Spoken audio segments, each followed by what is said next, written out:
fin de compte. Donc, il y a une stratégie de la NBA, comme on dit, increase market share.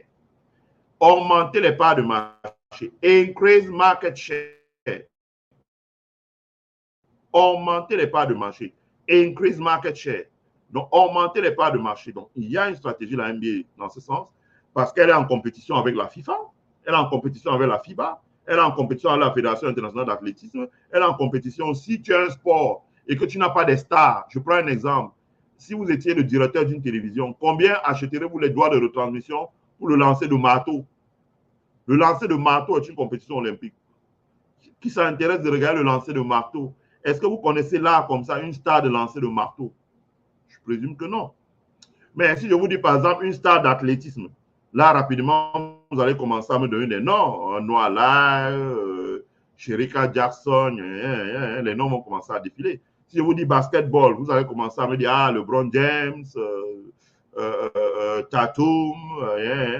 Si je vous dis football, là, vous allez me dire, ah ouais, il y a Kevin De Bruyne, Mbappé, Tchouaméni, que sais-je encore, ça fait longtemps que je ne regarde plus le football. Ouais, vous allez donner des noms. Mais maintenant, si je vous dis lancer de marteau, bah, ça va être dur pour vous. Même si je vous dis handball au niveau international, féminin ou masculin, ça va être dur pour vous. Parce qu'il n'y a pas des joueurs d'exception, des stars. Donc, la NBA est consciente que pour vendre les droits de retransmission chers, pour vendre plus de produits dérivés, pour vendre plus de tickets dans les stades, pour vendre plus de nourriture dans les stades, je peux vous dire, moi j'ai déjà été dans les arénas de basket.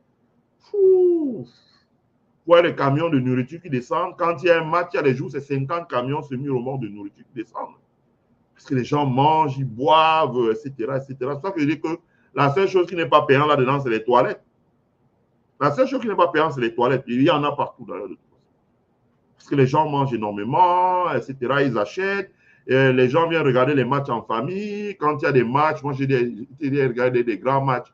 À l'époque où LeBron jouait au Miami Heat, donc il devait jouer. Vous voyez, les gens arrivent en famille avec leurs enfants. Le match a lieu, commence à 19h. Les gens arrivent avec leurs enfants aux alentours de 15h.